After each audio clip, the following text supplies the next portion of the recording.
Hi and Assalamualaikum. My name is Maisaratul Munirah, SEC 17050516. I am Ainul Bariyyah binti Joeherry, SEC 17054526. It's currently 1 a.m. We're going to interview Miss Faiza, which is a student from Malaysia and currently studying in Egypt. In Egypt, it's about 7 p.m. right now, so we had to wait for her to be free to interview her. So Ainul, do you have anything to say? That's it. That's it. Let's get started. Let's see how's the interview goes. Hi. Hi, My name is Ainul Bariyyah binti Joeherry.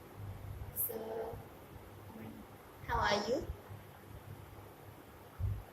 Alhamdulillah, I'm fine. Hi, Okay. Can you tell us briefly about yourself? okay, my name is Maisaratul.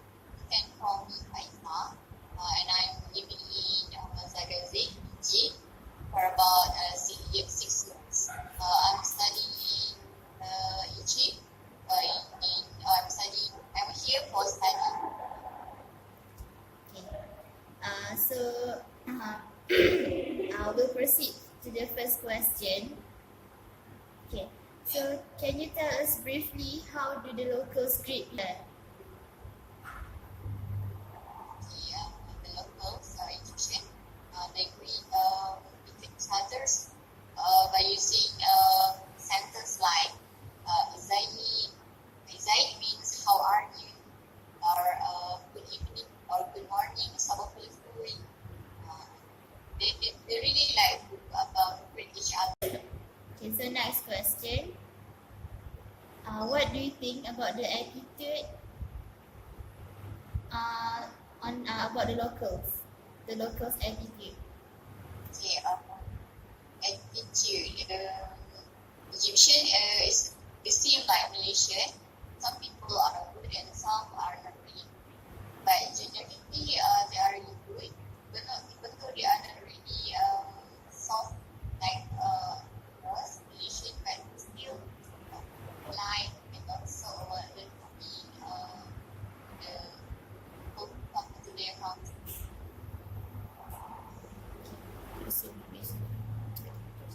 Okay, so the third question. Do people in Egypt have upper and lower class? And if they do they get treated differently? Yeah, there is upper grade and also lower grade. Some people which are rich, they are really rich.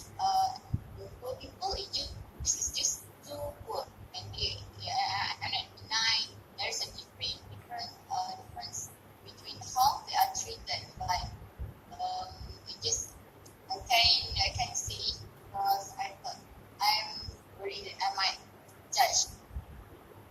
But to the people who like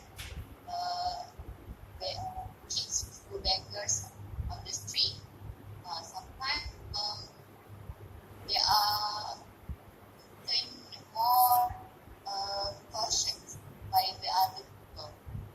But because sometimes they really but it is not all of them. Okay. We've heard in villages, people sit on carpet and food is placed on the floor on a very low round wooden table. While in cities,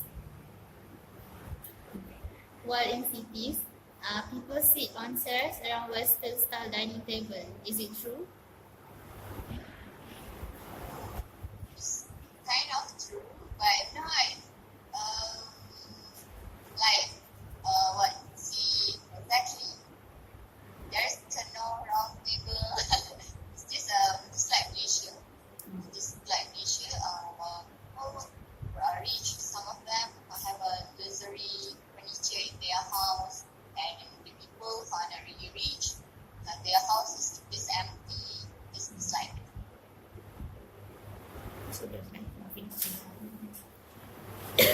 Okay, so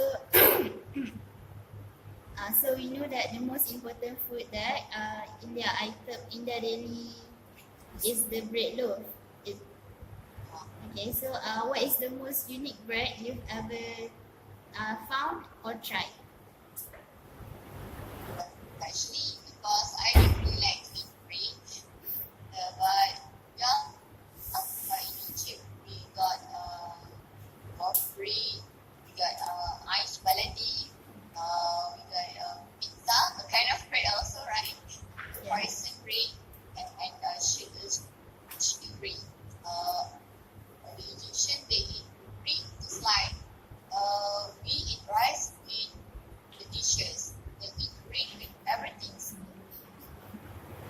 Okay, it sounds delicious. Okay, so next, out of all the food you have tried, what is the most interesting for you? Because there's binti, and I think that I have the most favorite. It's just to me my favorite food is just like a snack food, which is known as falafel or also tomenya. It is a food which Egyptian they eat this snack or a sandwich during breakfast. This falafel, it is a sandwich stuffed with fried plants, egg, and also anything that you can choose. It is like a tortilla.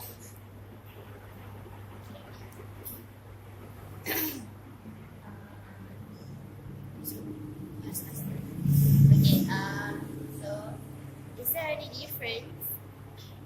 Can you hear me? Okay, so is there any difference between our local dish and the dishes there? Yeah, absolutely. There is a difference, and I think Malaysian is better. Yeah, because I am a Malaysian. This the food in the Egypt there are less spicy, less sauce, and also eat bread more than rice, just like what I told you before.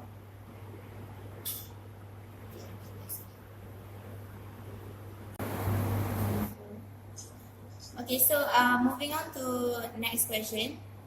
So during Ramadan, how is it like during breakfast? Do shops still open or they close their shops?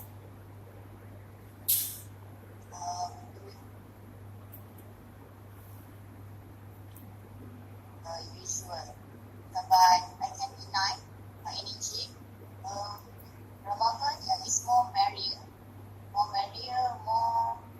live, rather than we in Malaysia in other country.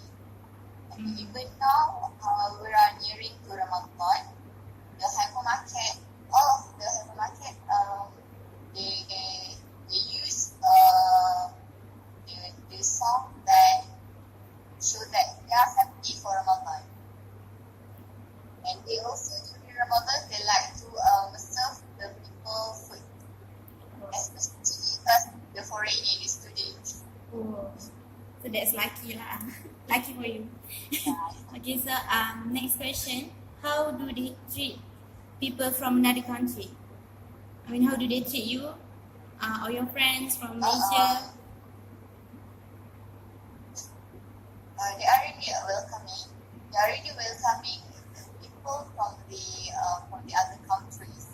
But sometimes their method is just subjective. Sometimes they are too excited that make us not comfortable.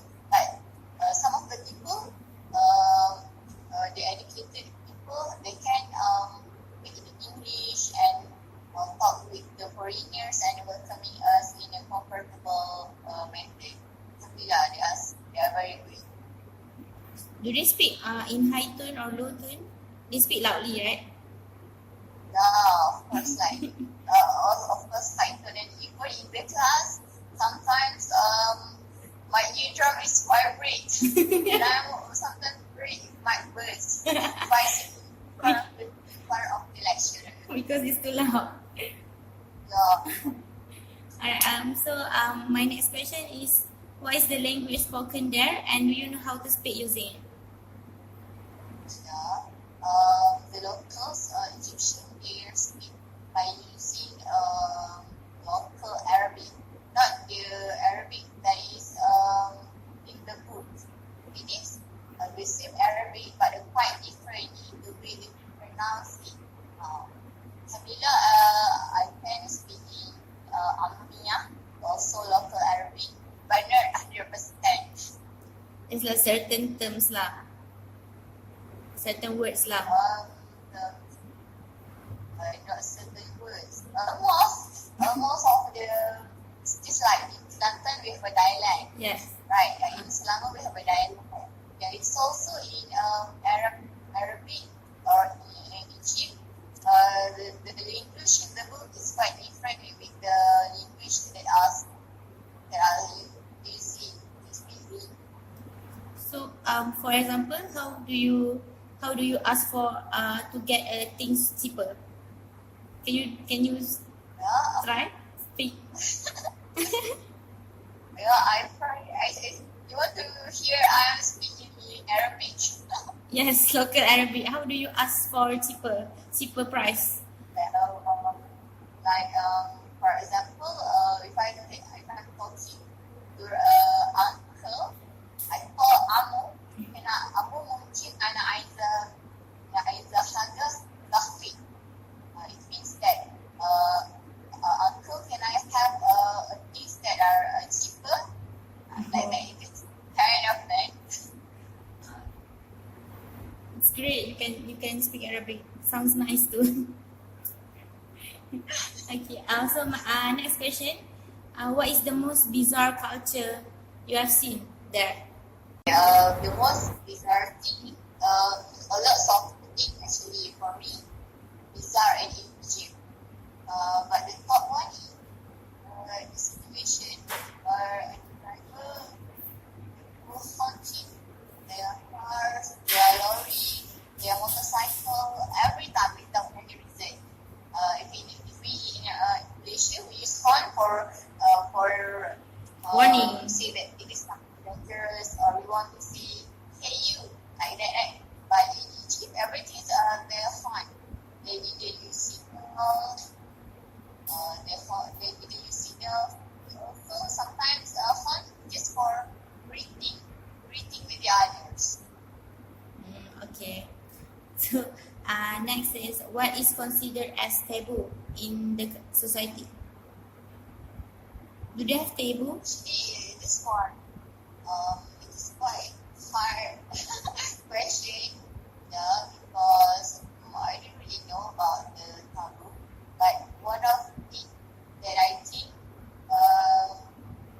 in Egypt, it is a prohibition. It is prohibited for the woman to ride bicycle. Oh, so no woman ride bicycle lah? Just like, okay. No woman can ride bicycle lah over there.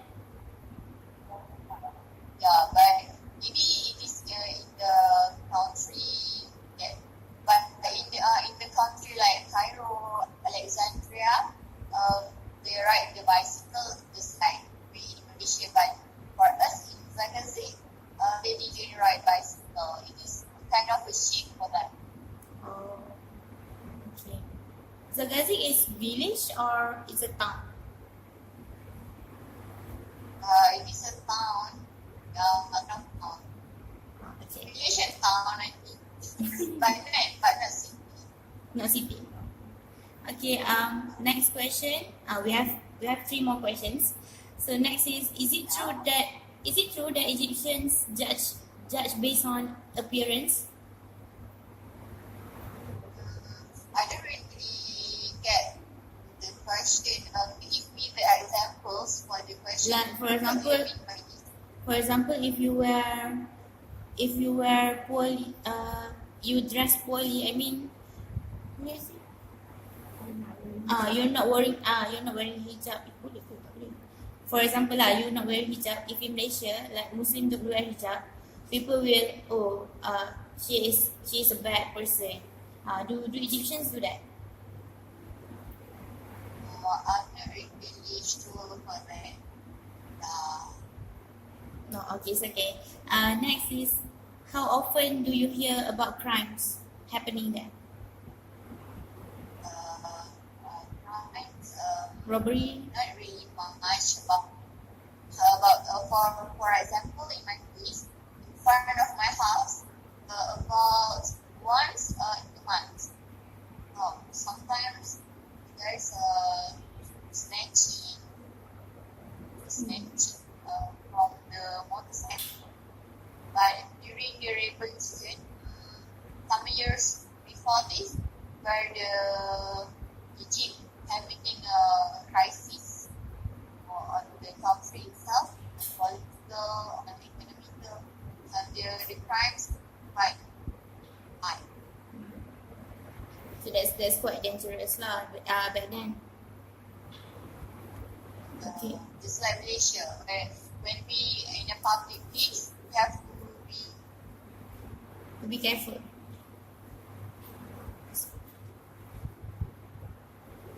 Okay. So this is our last question. This is the last question from me. Yay! What is the best experience that you cannot get in Malaysia? Best experience you obtained. see when we are a best student, as me, for myself, I really love everything, every single thing that I experience in the place where I study, because this place is the place where I learn about everything from zero to hero. But I didn't say that I'm a hero. I'm just heroine. But rather than my life as a student, I really like what I like in Egypt is here. There's a lot of this that have a story, maybe sirah related to our prophet, and it was Prophet Musa, Prophet Mahamad, and also is cities where there's a lot of ulama which study about the religion Islam here. Wow, there's a lot of experience and things to learn. So exciting. And also this is the place where I'm with my husband. Okay. So I think that's all the questions that we want to ask. It is really we are really grateful to be able to talk to you today. Thank you for your time. So I hope we can talk more about Egypt in some other times. Thank you. Bye. Bye. So Ainul, what have you gained from the interview? So from the interview, I think the most interesting part for me is that women there cannot ride their bicycle. It's like prohibited there. Yeah. Just in the town in Zagazig lah, where Miss Faiza live, they cannot ride bicycle because it will look unpolite. It will unpolite kan? Yes. Okay, I guess do you remember the part where when you asked about the Bazaar Ramadan? It's not Bazaar Ramadan. During Ramadan, I asked one of my questions was during Ramadan, do the shops close or how was the situation during Ramadan? And she explained to us that during Ramadan it is a lot more merrier than Malaysia. If in Malaysia we celebrate Idul Fitri like merry. Idul Fitri is much merrier than Ramadan. Much merrier than Ramadan, but then in Egypt, Ramadan is much merrier than. Cherish Ramadan more. Yeah, they even turn on songs in shopping malls. They turn on songs that related to Ramadan. like Marhaban Ramadan, something like that. Yeah, and I know what else can you remember from the interview, like the most interesting thing? So Mai, do you remember when Miss Faiza said about the types of breads? Um, I don't really remember because the audio wasn't quite clear. But what I heard was there's a bread named Aish Baladi, something like that. That bread was spread over the floor and on the car. They not hang. Just to dry it? They just put the bread on cars and on the floor without any mat or anything. That's the interesting part of the bread. So I know anything else to add? You have anything else to add? I don't think so. I see. So to us, in my opinion, I think the interview was great. We got to learn a little bit about Egyptian, about their culture, about their people. Egyptians are very welcoming to people like from for Miss Faiza. They welcome her Warmly, warmly, yes. even though with their loud voices. Yes. Yeah, that's the interesting part as well, I think. like my voice. Yeah, they talk loudly, but then they are not they're not angry. They're just That's loud. just how they talk. They're just like mine. So I think that's the interview was great. We got to we gained a lot of information, and thank you to SOC subject because we are able to learn the culture because of this assignment. So thank you Miss Azwani Shaira, thank you Miss Faiza for helping us with the interview, and thank you Ainul. Okay, mine. So that's all from us. Thank you. Thank you.